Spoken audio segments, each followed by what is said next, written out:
A truly great expletive takes years to be recognized as profane, longer to gain popularity, and can pick up many meanings over time, sometimes going far beyond the original content. These words can be considered wrong, unsuitable in polite company, and forbidden in the ears and mouths of children.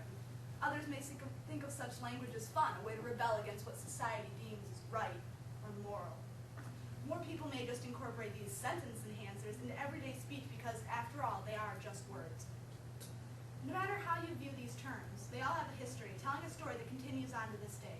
Even now, words such as damn, shit, and the F word, which I probably won't say more in its full context more than a few times in this speech, are challenged by people as to whether they can be said on television or if they need to be bleeped on the radio. I'm going to inform you all on the origins of these attention-grabbing words, what they truly mean, and how you would go about properly using them in today's society.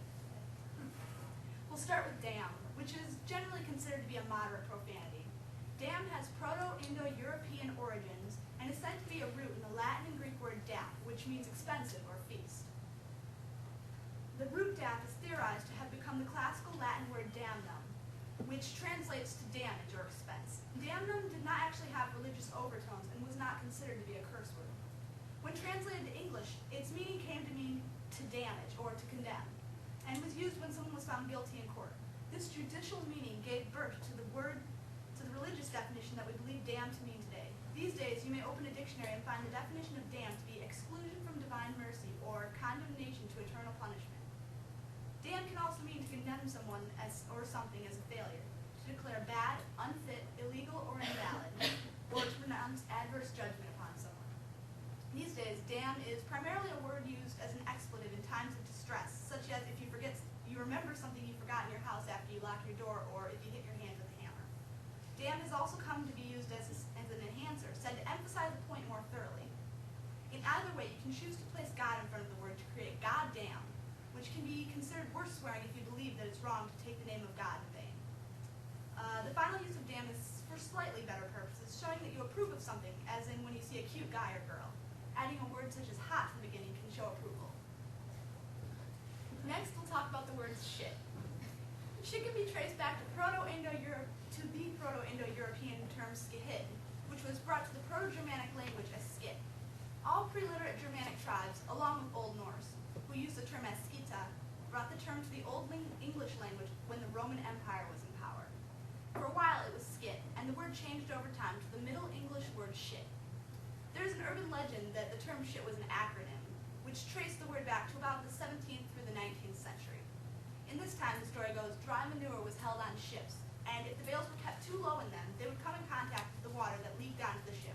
The water would naturally cause the manure to decompose, and methane gas, along with a rather unfortunate smell, would cause the crew to investigate what was going wrong. They would, of course, take some form of lantern or candle with them so they could see. The methane would then light on fire in the ship, and the resulting massive explosion would sink it.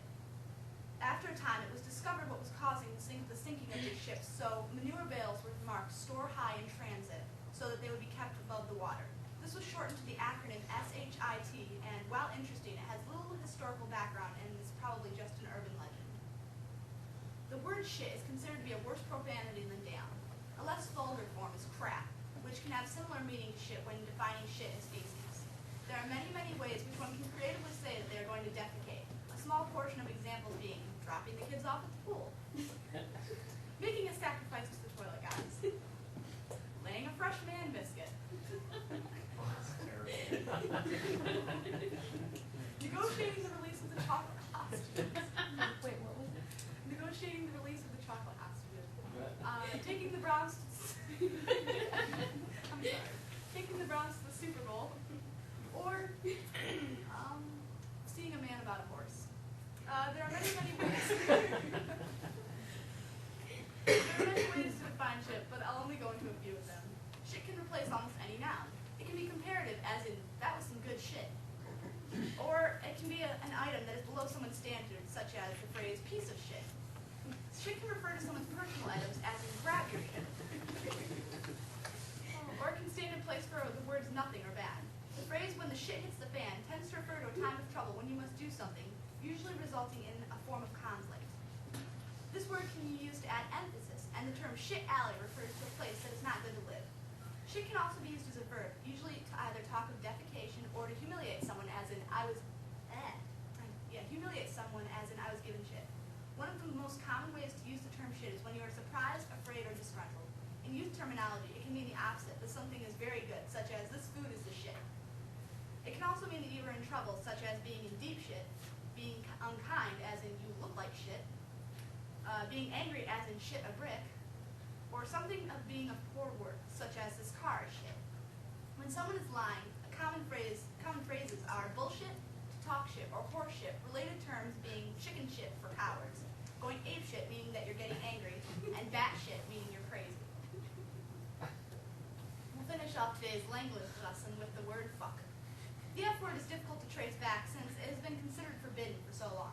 We do know, however, that it is of Germanic, not German origin. The German verb ficken may share a common root with it, however. The F word has equivalent words in Italian as foutre, in French as foutre, both of which are derived from foutre, which is Latin. Other similar words of the Germanic term are in Middle Dutch as fakken, meaning to strike, thrust, or copulate, Norwegian in fucka, meaning to copulate, and Swedish faka, meaning to strike, copulate, or push, and fak, meaning penis. It is also thought to possibly have Celtic origins, coming from the term foutre, meaning to copulate, or the Romanian word foot.